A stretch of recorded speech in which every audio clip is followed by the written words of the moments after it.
Shalom teman-teman semua. Berikut ini adalah panduan bagi kita untuk ibadah sekolah minggu online. Tolong diperhatikan ya. Pertama-tama, teman-teman, siapkan dirimu untuk memulai ibadah dengan mandi yang bersih dan berpakaian yang rapi ya. Kedua, jangan lupa bahwa ini adalah ibadah. Kita tidak boleh sambil mengobrol atau makan, bermain, dan lainnya. Kita harus benar-benar serius. Ketiga, bila adik-adik menemukan ada hal-hal yang belum dimengerti, dapat bertanya kepada papa mama kalian. Demikian panduan ibadah Sekolah Minggu Online GBI Matawai. Selamat beribadah. Tuhan Yesus memberkatimu. Shalom adik-adik. Selamat datang di Sekolah Minggu Online Ami Matawai di bulan Oktober, di minggu keempat bersama Kak Devin dan Kak Dion. Untuk memulai ibadah hari ini, mari kita nyanyikan pujian firman-Mu, pelita bagi kakiku, terang bagi jalanku.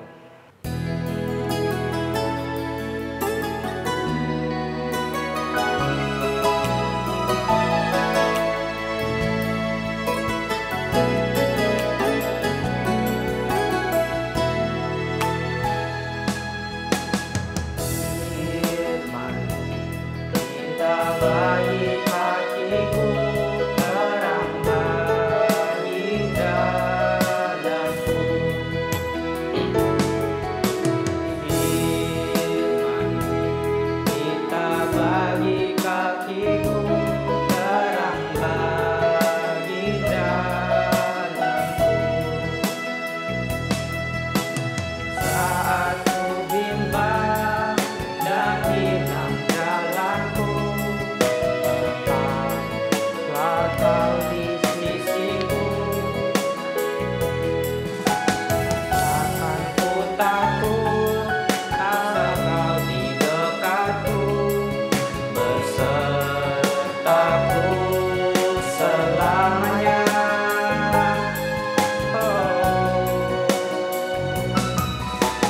Firman-Mu kita bagi kakiku, terang bagi jalanku. Firman-Mu kita bagi kakiku, terang bagi jalanku. Waktu ku bimbang dan hilang jalanku, tetaplah Kau di sisiku. Takkan ku takut, asal Kau di dekatku, bersertaku selamanya.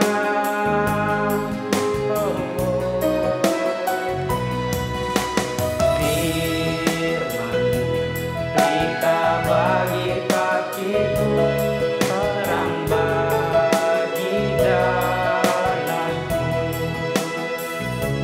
terang bagi jalanku. Siapkan hati adik-adik, siapkan pikiran kita, duduk yang manis. Untuk mulai ibadah hari ini, mari kita berdoa. Tuhan Yesus, terima kasih atas berkat dan perlindungan-Mu ya Bapa. Terima kasih karena sekarang kami dapat berkumpul di tempat ini hari ini untuk menyembah dan memuji-Mu Tuhan. Tuhan tolong berkati kami, berikanlah kami hikmat kepintaran agar dapat mengerti firman-Mu sebentar. Terima kasih Tuhan Yesus, di dalam nama Tuhan Yesus. Haleluya. Amin. Oke adik-adik, ayo kita bangkit berdiri adik, dan kita akan menyanyikan lagu semangat, yaitu baca kitab suci dan doa tiap hari.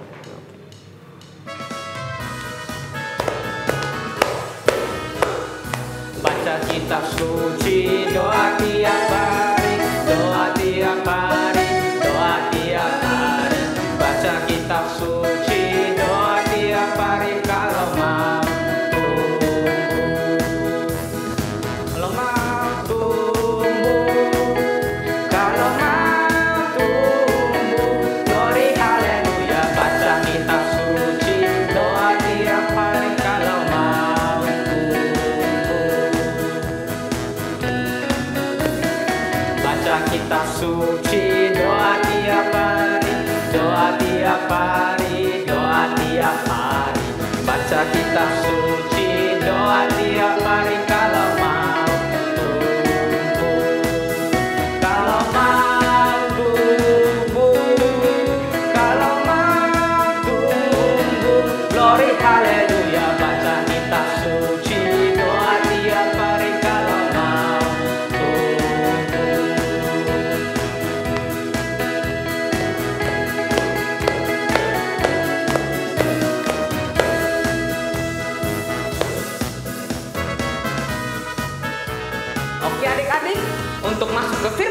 hari ini, mari kita duduk semua, kita nyanyikan lagu Bagi Tuhan tak ada yang mustahil.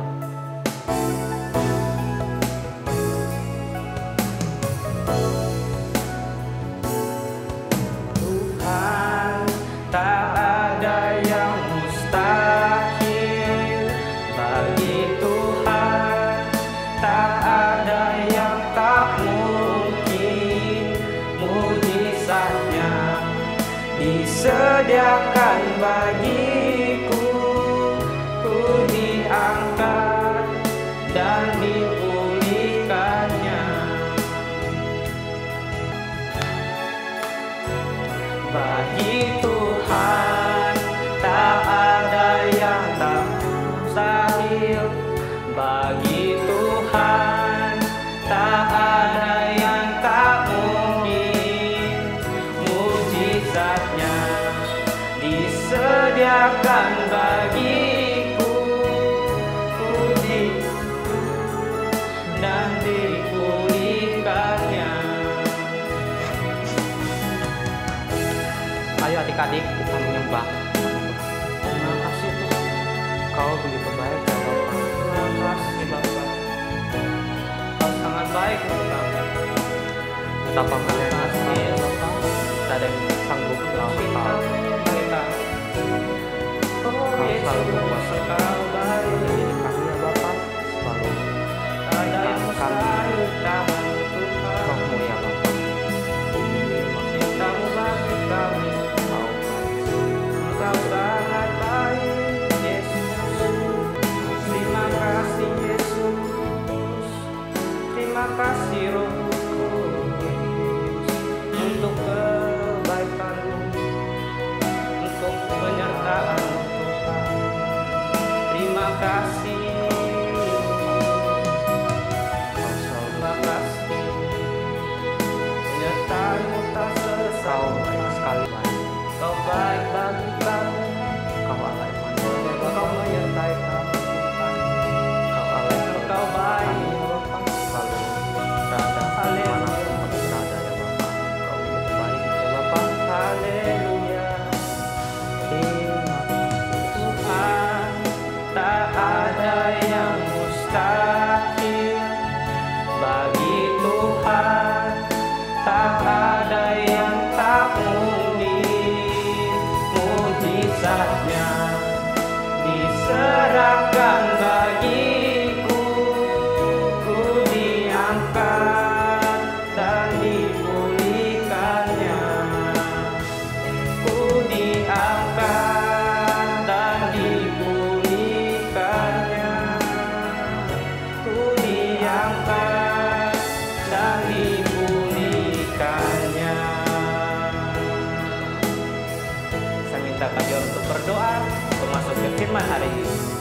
Terima kasih Bapak. Sekarang kami akan mendengarkan sebagian kecil dari firman-Mu ya Bapak. Berkati mereka yang akan membawa firman-Mu ya Bapak. Tuhan juga berkati kami yang akan mendengarkan firman-Mu, biar kami bisa melakukan firman-Mu dalam kehidupan kami sehari-hari. Terima kasih Bapak, tutup bungkus lindungi kami semua. Dalam nama Tuhan Yesus kami berdoa. Haleluya. Amin. Amin. Shalom. Selamat berjumpa kembali adik-adik di rumah. Tidak terasa kita sekarang sudah berada di minggu yang keempat di bulan Oktober.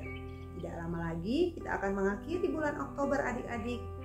Dan Kak Titin percaya adik-adik semuanya dalam keadaan sehat dan tetap sukacita. Kita belajar dari kehidupan Nabi Nehemia, walaupun dia berada dalam masa yang tidak mudah, namun Nehemia tetap penuh dengan sukacita.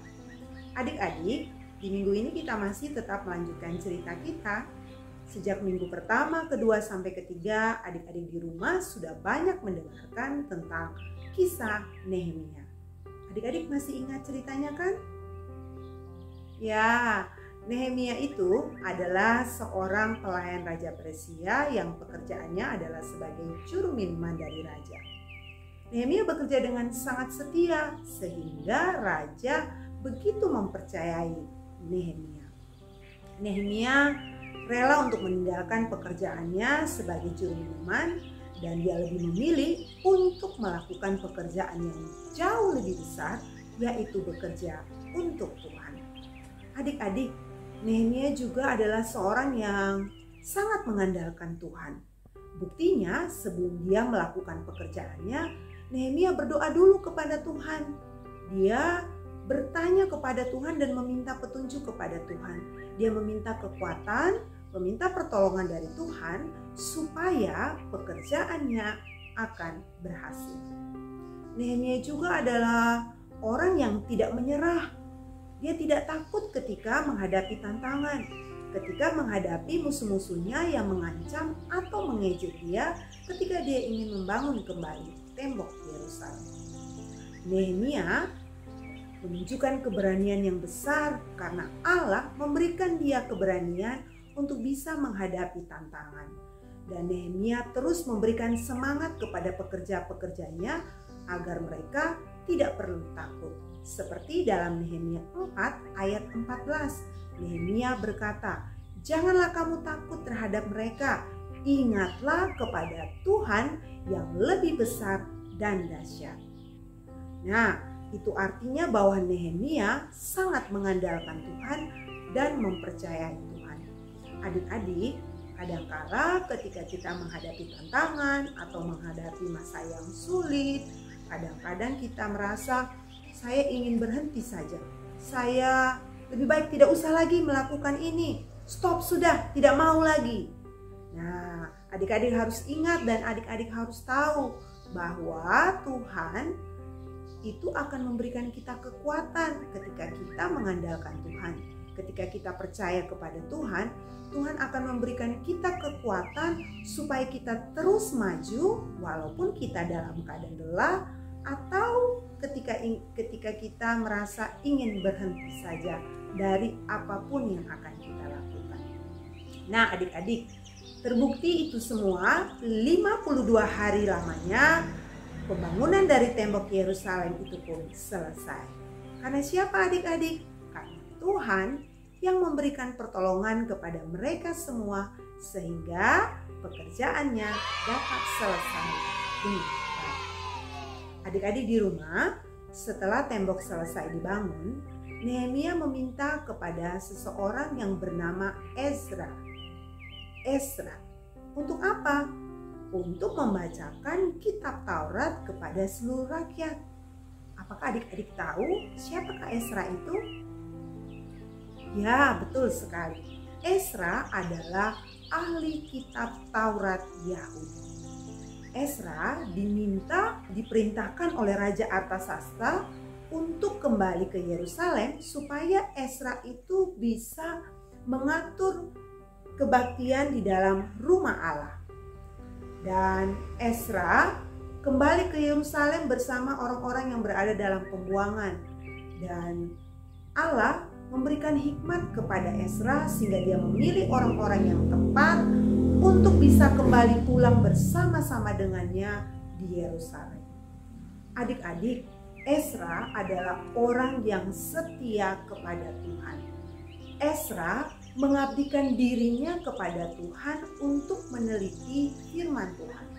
Dan Ezra selalu berusaha untuk melakukan kebenaran yang Tuhan ajarkan kepadanya. Dia mau menyampaikan kebenaran itu kepada orang lain, dan dia juga mempraktekkan itu dalam kehidupannya sehari-hari. Dia taat akan ketetapan Tuhan, dia taat akan hukum-hukum Tuhan, dan dia mau dalam kehidupannya hanya untuk menyenangkan Tuhan. Adik-adik, kalian harus tahu ya bahwa ketika kita itu selalu mengutamakan Tuhan, kita selalu bersandar kepada Tuhan, maka Tuhan akan menyediakan sebuah jaminan yang indah. Kira-kira apa ya? Yang pertama, Tuhan akan memberikan kita perlindungan. Bukan hanya untuk diri kita sendiri, tapi juga buat keluarga kita. Kemudian Tuhan akan memberikan kita keselamatan. Dan Tuhan akan memenuhi seluruh kebutuhan kita, kehidupan kita. Berarti adik-adik tidak sia-sia kan ketika kita selalu mencari Tuhan setiap waktu. Nah, adik-adik, hari ini adik-adik belajar dari kehidupan Ezra. Apa saja ya kira-kira yang perlu kita teladani dari kehidupan Ezra? Yang pertama adalah bahwa Ezra selalu punya tekad, punya niat untuk meneliti firman Tuhan. Mengapa? Karena Ezra yakin firman Tuhan itu yang akan menguatkan kita sehingga kita mempunyai sikap, mempunyai karakter, mempunyai pribadi yang tidak akan mudah goyah. Yang kedua yang perlu kita teladani dari kehidupan Ezra adalah bahwa Ezra itu suka melakukan firman Tuhan. Jadi apa yang dia baca, dia renungkan, juga itu yang dia lakukan. Adik-adik, Tuhan itu mau kita bukan hanya sebagai pendengar, kita bukan hanya membaca firman, tapi kita juga dituntut untuk menjadi pelaku firman Tuhan, melakukan apa yang Tuhan perintahkan bagi kita. Yang ketiga, bahwa Ezra itu selalu mengandalkan Tuhan dalam segala hal. Yang keempat, dia berserah penuh atau berserah total kepada Tuhan, menggantungkan hidupnya sepenuhnya hanya kepada Tuhan. Dan pasti ketika kita menggantungkan hidup kita sepenuhnya kepada Tuhan, Tuhan akan memenuhi seluruh kebutuhan kita. Kiranya adik-adik di rumah diberikan kemampuan oleh Tuhan untuk selalu kuat dalam mencari Tuhan setiap waktu. Mari kita berdoa. Tuhan Yesus, terima kasih untuk kebenaran firman-Mu hari ini. Kami berterima kasih kalau kami sudah boleh diingatkan Tuhan untuk belajar seperti Ezra yang suka akan firman Tuhan. Bukan hanya sekedar dia membacanya, tapi dia merenungkannya dan melakukannya dalam kehidupannya setiap hari. Dia mempraktekannya dalam kehidupannya sehari-hari. Ezra juga mau mengajarkan itu semua kepada orang lain yang ada di sekelilingnya. Kami semua juga mau belajar seperti apa yang dilakukan Ezra. Tuhan Yesus, tolong kami semua. Bersama-sama dengan kami Tuhan, juga keluarga kami dimanapun kami berada, supaya kami juga tetap kuat dan selalu rindu untuk mencari Tuhan setiap waktu. Terima kasih Tuhan Yesus, dan nama Yesus kami berdoa. Haleluya. Amin. Sampai jumpa minggu depan. Tuhan Yesus memberkati. Super kebenaran minggu ini adalah ayo mencari Tuhan dengan segenap hati. Informasi persembahan sekolah minggu Abi Matawai dapat ditransfer ke rekening BRI Sinpedes Unit Pandawai atas nama Pelayanan Abi GBI Matawai nomor 3500 01 038475 535. Informasi buat adik-adik, persembahan sekolah minggu kalian dapat dikumpulkan selama 1 bulan di rumah masing-masing dan dapat menghubungi nomor WA Abi Matawai 081 238 041007 supaya guru kelas sekolah minggu kalian dapat mengambil persembahan adik-adik di rumah ya. Terima kasih telah mendukung pekerjaan pelayanan sekolah minggu. Tuhan Yesus memberkatimu. Ada di hidupku yang terus bertumbuh, sirami jiwaku, berbuah, berbuah, berbuah, berbuah, berbuah, berbuah, berbuah, berbuah. Firman Tuhan ada di hatiku, ada di langkahku, ada di hidupku yang terus bertumbuh, sirami jiwaku, berbuah, berbuah, berbuah, berbuah. Adik-adik, sampai jumpa minggu depan. Tuhan Yesus memberkatimu.